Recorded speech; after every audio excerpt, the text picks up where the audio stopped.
അഭ്യൂഹങ്ങൾക്കെല്ലാം വിട നൽകിക്കൊണ്ട് ഉപരാഷ്ട്രപതി സ്ഥാനാർത്ഥിയായി ഇപ്പോൾ നിലവിൽ പ്രവേശനം ചെയ്തിരിക്കുന്നത് ഇന്ത്യൻ പ്രധാനമന്ത്രി നരേന്ദ്രമോദിയുടെ വിശ്വസ്തൻ തന്നെയാണ്.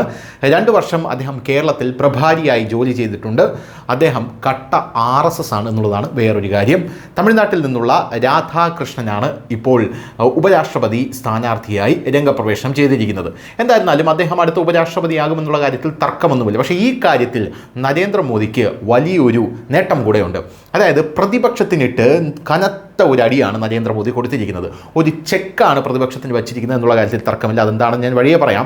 എന്തായിരുന്നാലും പാർട്ടിയുമായി ഉടക്കി പടിയിറങ്ങിയ ജഗ്ദീപ് ധൻഖറിന് പകരക്കാരനായി തലമുതിർന്ന നേതാവിനെ തന്നെയാണ് BJP നിശ്ചയിച്ചത്. കൂടാതെ ദക്ഷിണേന്ത്യയിൽ നിന്ന്, പ്രത്യേകിച്ച് തമിഴ്നാട്ടിൽ നിന്ന്, അതാണ് എടുത്തു പറയേണ്ട പോയിന്റ്, തമിഴ്നാട്ടിൽ നിന്നുള്ള നേതാവിനെ ഉപരാഷ്ട്രപതി സ്ഥാനത്തേക്ക് നിയോഗിക്കുമ്പോൾ അതിൻ്റെ രാഷ്ട്രീയ മാനങ്ങൾ ഒട്ടനവധിയാണ് എന്ന് നമുക്ക് മനസ്സിലാക്കണം.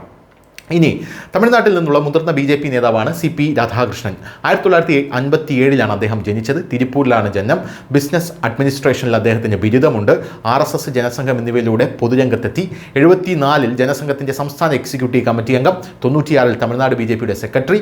98 കോയമ്പത്തൂരിൽ MP ആയി തിരഞ്ഞെടുക്കപ്പെട്ട് ദേശീയ രാഷ്ട്രീയത്തിൽ പ്രവേശനം. 99 വീണ്ടും തിരഞ്ഞെടുക്കപ്പെട്ടു.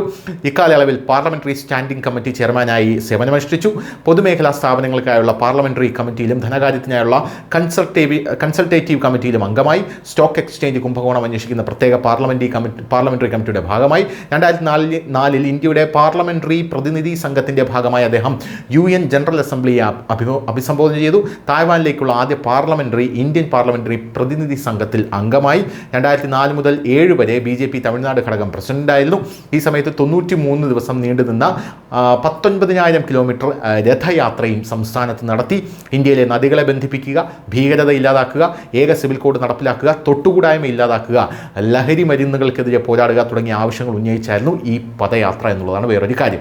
ഇനിയിപ്പോൾ അദ്ദേഹത്തിന് ഉപരാഷ്ട്രപതിയാവാൻ എന്തെങ്കിലും ക്വാളിഫിക്കേഷൻ ഉണ്ടോ എന്ന് ചോദിക്കുന്നവർക്ക് ഇത്രയും ക്വാളിഫിക്കേഷൻ മതിയോ എന്നാണ് തിരിച്ചു ചോദിക്കാനുള്ളത്. എന്തായാലും അദ്ദേഹം BJPയുടെ, പ്രത്യേകിച്ച് നരേന്ദ്രമോദിയുടെ വിശ്വസ്തനാണ്.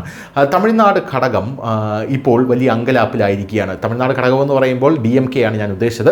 ബീഹാർ നിയമസഭാ തെരഞ്ഞെടുപ്പ് അടുത്തിരിക്കെ ബീഹാറിൽ നിന്നുള്ള ആളാകും അടുത്ത ഉപരാഷ്ട്രപതി എന്ന അഭ്യൂഹം ശക്തമായിരുന്നു. നിലവിലെ രാജ്യസഭാ ഉപാധ്യക്ഷൻ ഹരിവൻഷിനെ പരിഗണിക്കുന്നതായും റിപ്പോർട്ടുകൾ ഉണ്ടായിരുന്നു. എന്നാൽ നറുക്ക് വീണത് CP രാധാകൃഷ്ണനായിരുന്നു. അടുത്ത വർഷം തമിഴ്നാട്ടിൽ നിയമസഭാ തെരഞ്ഞെടുപ്പ് നടക്കാനിരിക്കുന്നു എന്നതും ഇതുമായി കൂട്ടി വായിക്കേണ്ടതാണ്. അണ്ണാ DMKയുമായി വീണ്ടും സഖ്യം രൂപീകരിച്ച BJP തമിഴ്നാട്ടിൽ മികച്ച പ്രകടനം നടത്താനുള്ള ഒരുക്കത്തിലാണ്.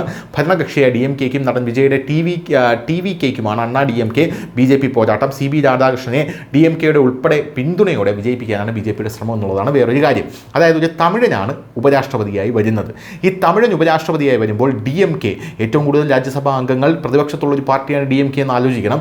DMK അതിനെതിര് പറയുമോ എന്നുള്ളതാണ് തമിഴ്നാട്ടുകാർ ഉറ്റുനോക്കുന്നത്. DMK അതിനെ എതിർത്ത് കഴിഞ്ഞാൽ തീർച്ചയായും അടുത്ത തിരഞ്ഞെടുപ്പിൽ DMKക്കെതിരെ അത് വലിയൊരു ആയുധമാക്കും. തീർച്ചയായും അത് ബാക്ക് ഫയർ ചെയ്യുമെന്നുള്ള കാര്യത്തിൽ തർക്കമില്ല. ഇല്ലെങ്കിൽ DMKക്ക് ഈ ഒരു തിരഞ്ഞെടുപ്പ് ബഹിഷ്കരിച്ച് പുറത്തു പോകേണ്ടി വരും. അങ്ങനെയായിരുന്നാലും പ്രശ്നമാണ്.